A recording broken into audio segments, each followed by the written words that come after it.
السلام علیکم۔ جمعہ کے دن سورہ کہف کس وقت پڑھ سکتے ہیں؟ جمعہ کے دن سورہ کہف کی پہلی 10 آیات ہم پڑھ سکتے ہیں یا نہیں پڑھ سکتے؟ جانور کی اوجڑی پکانا جائز ہے یا نہیں ہے؟ باتھ روم میں کپڑے لٹکانا کیسا ہے؟ اس طرح کے مختلف سوالوں کے جوابات دیں گے مفتی طارق مسعود صاحب کی۔ آپ لوگ یہ ویڈیو دیکھیں۔ جمعہ مغرب تک ختم ہوتا ہے تو مغرب سے پہلے سورہ کہف پڑھ سکتے ہیں یا نہیں؟ کیا جمعے کی نماز سے پہلے ہی پڑھنا چاہیے؟ مغرب سے پہلے پڑھ سکتے ہیں، کوئی حرج نہیں ہے۔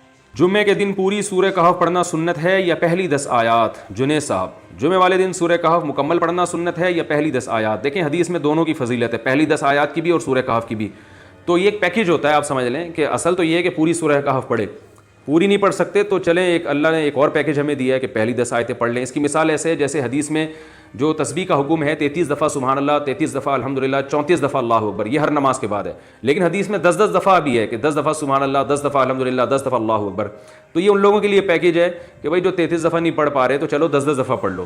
تو اس طرح اصل فضیلت تو یہی ہے کہ 33 دفعہ سبحان اللہ پڑھا جائے، 33 دفعہ الحمدللہ، 34 دفعہ اللہ اکبر۔ یہ نہیں ہو سکتی تو some thing is better than nothing, تو 10 دفعہ پڑھ لیا جائے۔ تو یہی سورہ کہف کا بھی ہے، اصل تو یہی ہے کہ پوری سورہ کہف پڑھی جائے، نہیں تو کم از کم پچھلی 10 آیات پڑھ لیں۔ اذان ہو رہی ہو تو نماز پڑھ سکتے ہیں یا کچھ دیر ٹھہر کر نماز پڑھنی چاہیے؟ مریم نواز، پڑھ سکتے ہیں نماز، لیکن افضل یہی ہے کہ اذان سن لیں، اطمینان سے اذان سن کے اس کا جواب دیں، پھر اذان کی دعا پڑھیں، اس کے بعد نماز پڑھیں۔ رسول اللہ صلی اللہ علیہ وسلم نے فرمایا کہ جب مؤذن اذان کہے تو فقولوا مثل ما قال المؤذن، تو وہی الفاظ دہرایا کرو جو مؤذن کہہ رہا ہے، لیکن حی علی الصلاۃ اور حی علی الفلاح پہ لا حول ولا قوۃ الا باللہ کہا کرو۔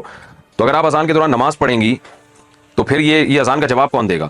تو اس لیے بہتر یہی ہے کہ اذان کے دوران اذان سنی جائے، انہی الفاظ کو دہرایا جائے کہ اللہ ہم بھی اقرار کرتے ہیں کہ تیرے سوا کوئی عبادت کے لائق نہیں، اور پھر آخر میں درود شریف پڑھ کے نبی صلی اللہ علیہ وسلم پہ دعا پڑھی جائے۔ باتھ روم کی الماری میں کپڑے رکھنا۔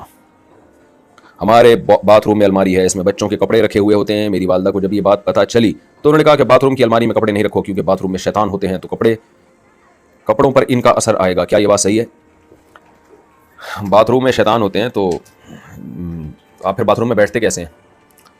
جو ظاہر شیطان ہوتے ہیں، لیکن وہ حدیث میں دعا بھی سکھائی گئی ہے نا، اللہم انی اعوذ بک من الخبث والخبائث، اے اللہ میں ناپاک جنات اور جنیوں سے تیری پناہ مانگتا ہوں۔ تو جب آپ یہ دعا پڑھ لیں گے تو انشاءاللہ شیطان وہاں سے بھاگ جائیں گے۔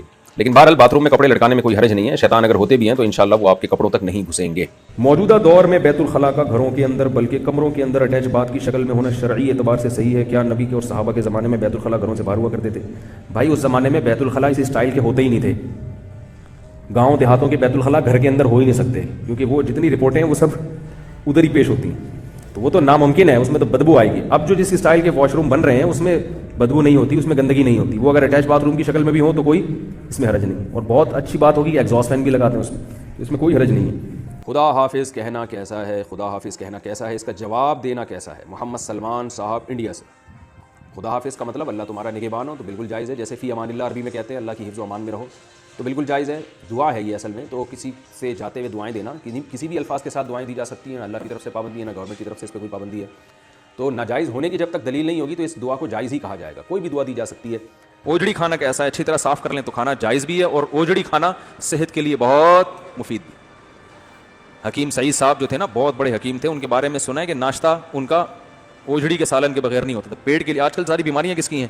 پیٹ کی، تو اوجڑی کا سالن بنا کے کھایا کریں، معدے کے لیے حکیم لوگ کہتے ہیں بہت مفید ہے، لیکن اس کو بہت اچھی طرح تیزاب سے دھویا کریں، کیونکہ اوجڑی بڑی گندی ہوتی ہے اس کے اندر، تو اس کی وہ جھلی آتی ہے پوری، اچھی طرح اتار دیں پھر صاف ہو جاتی ہے۔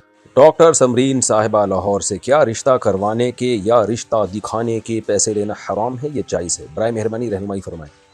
جائز ہے بھائی، کسی بھی طریقے سے رشتے کروا دیں، اس زمانے میں بہت بڑا ثواب ہے، بھلے پیسے لے کے کروا دیں، لیکن کروا دینے چاہیے لوگوں کے رشتے، دکھائیں بھی رشتے، کروائیں، پہلے ظاہر ہے دکھانے پڑیں گے پھر ہی ہوں گے نا رشتے، تو جائز ہے، اس میں کوئی حرج نہیں ہے۔